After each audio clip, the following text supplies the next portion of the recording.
were brought up together, there was not quite a year difference in our ages. I need not say that we were strangers to any species of disunion or dispute. Harmony was the soul of our companionship, and the diversity and contrast that subsisted in our characters drew us nearer together. Elizabeth was of a calmer and more concentrated disposition, but, with all my ardor, I was capable of a more intense application and was more deeply smitten with the thirst for knowledge. She busied herself with following the aerial creations of the poets, and in the majestic and wondrous scenes which surrounded our Swiss home, the sublime shapes of the mountains, the changes of the seasons, tempest and calm, the silence of winter, and the life and turbulence of our alpine summers, she found ample scope for admiration and delight. While my companion contemplated with a serious and satisfied spirit the magnificent appearances of things, I delighted in investigating their causes. The world was to me a secret which I desired to divine. Curiosity, earnest research to learn the hidden laws of nature, gladness akin to rapture, as they were unfolded to me, are among the earliest sensations I can remember. On the birth of a second son, my junior by 7 years, my parents gave up entirely their wandering life and fixed themselves in their native country. We possessed a house in Geneva, and a_campaign_ on Belrive, the eastern shore of the lake, at the distance of rather more than a league from the city. We resided principally in the latter, and the lives of my parents were passed in considerable seclusion. It was my temper to avoid a crowd and to attach myself fervently to a few. I was indifferent, therefore, to my schoolfellows in general, but I united myself in the bonds of the closest friendship to one among them. Henry Clerval was the son of a merchant of Geneva. He was a boy of singular talent and fancy. He loved enterprise, hardship, and even danger for its own sake. He was deeply read in books of chivalry and romance. He composed heroic songs and began to write many a tale of enchantment and knightly adventure. He tried to make us act plays and to enter into masquerades, in which the characters were drawn from the heroes of Roncesvalles, of the Round Table of King Arthur, and the chivalrous train who shed their blood to redeem the Holy Sepulchre from the hands of the infidels. No human being could have passed a happier childhood than myself. My parents were possessed by the very spirit of kindness and indulgence. We felt that they were not the tyrants to rule our lot according to their caprice, but the agents and creators of all the many delights which we enjoyed. When I mingled with other families I distinctly discerned how peculiarly fortunate my lot was, and gratitude assisted the development of filial love.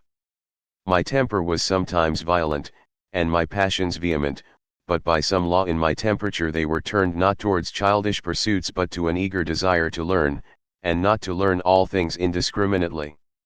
I confess that neither the structure of languages, nor the code of governments, nor the politics of various states possessed attractions for me.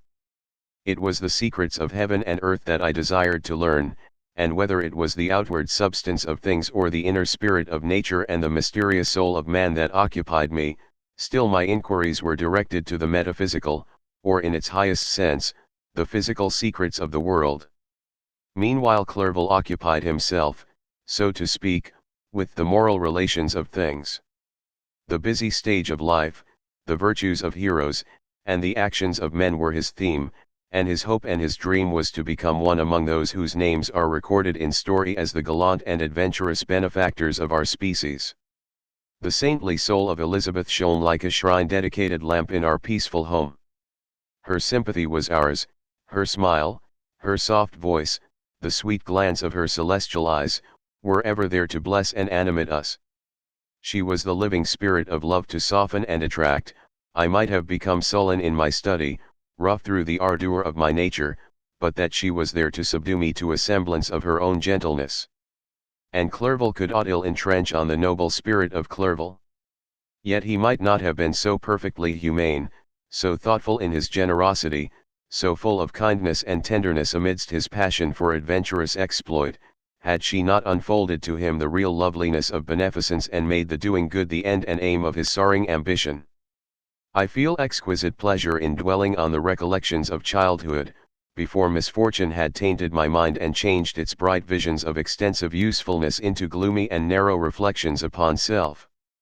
Besides, in drawing the picture of my early days, I also record those events which led, by insensible steps, to my after tale of misery, for when I would account to myself for the birth of that passion which afterwards ruled my destiny, I find it arise, like a mountain river, from ignoble and almost forgotten sources, but, swelling as it proceeded, it became the torrent which, in its course, has swept away all my hopes and joys. Natural philosophy is the genius that has regulated my fate. I desire, therefore, in this narration, to state those facts which led to my predilection for that science. When I was 13 years of age, we all went on a party of pleasure to the baths near the inn. The inclemency of the weather obliged us to remain a day confined to the inn. In this house I chanced to find a volume of the works of Cornelius Agrippa. I opened it with apathy. The theory which he attempts to demonstrate and the wonderful facts which he relates soon changed this feeling into enthusiasm. A new light seemed to dawn upon my mind, and bounding with joy, I communicated my discovery to my father. My father looked carelessly at the title page of my book and said, "Ah, Cornelius Agrippa. My dear Victor, do not waste your time upon this, it is sad trash." If, instead of this remark, my father had taken the pains to explain to me that the principles of Agrippa had been entirely exploded and that a modern system of science had been introduced which possessed much greater powers than the ancient, because the powers of the latter were chimerical, while those of the former were real and practical, under such circumstances I should certainly have thrown Agrippa aside and have contented my imagination, warmed as it was, by returning with greater ardor to my former studies. It is even possible that the train of my ideas would never have received the fatal impulse that led to my ruin.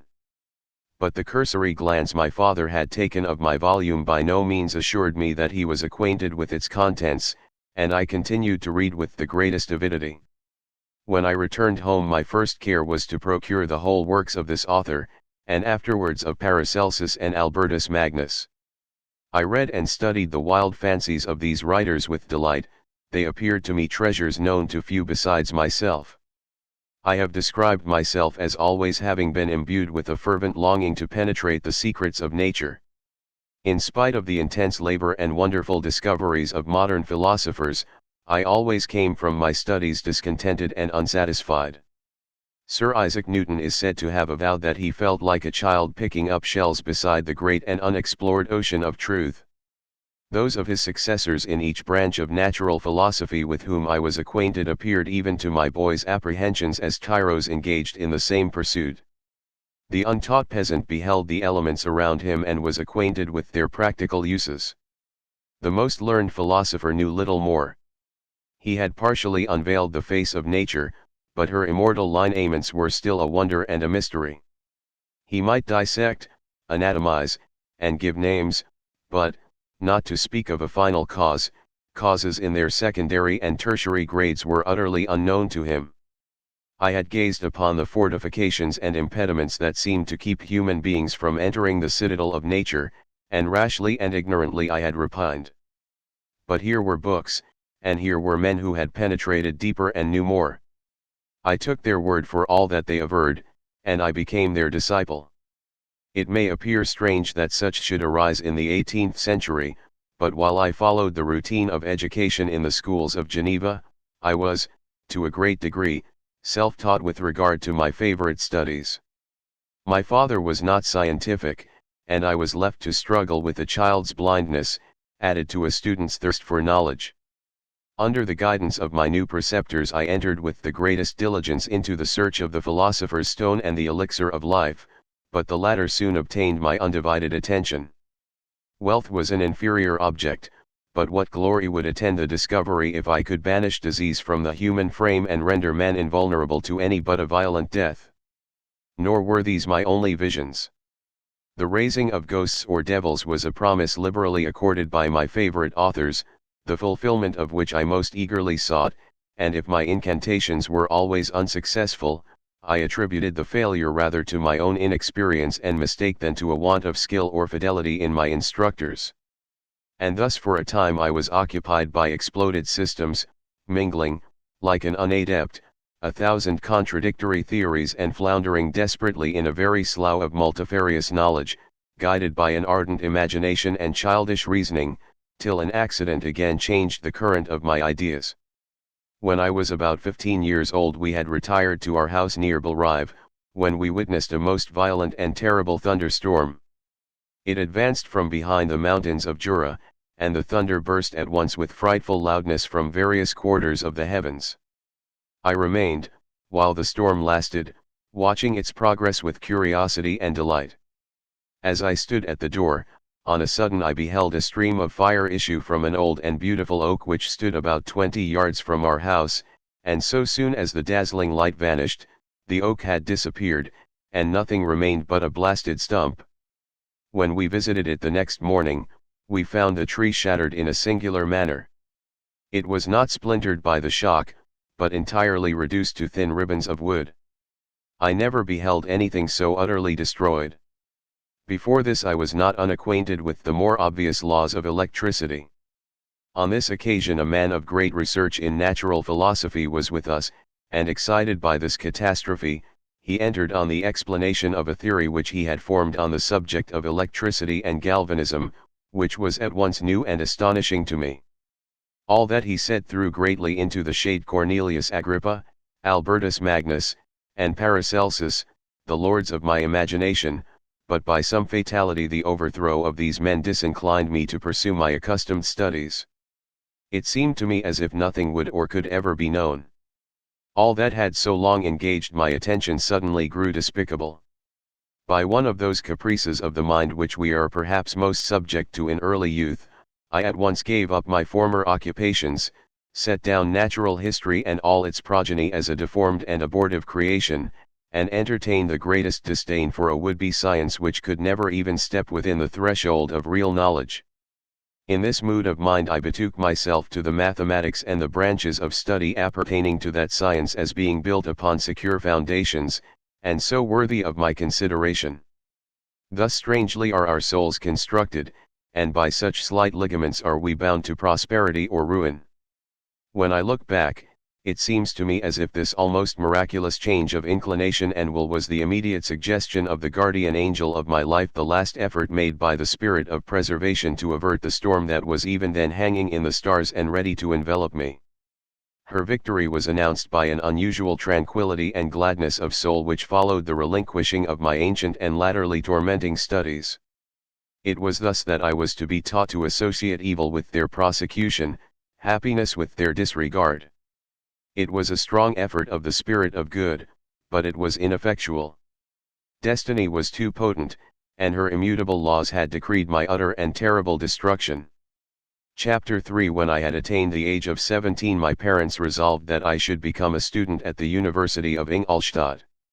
I had hitherto attended the schools of Geneva, but my father thought it necessary for the completion of my education that I should be made acquainted with other customs than those of my native country.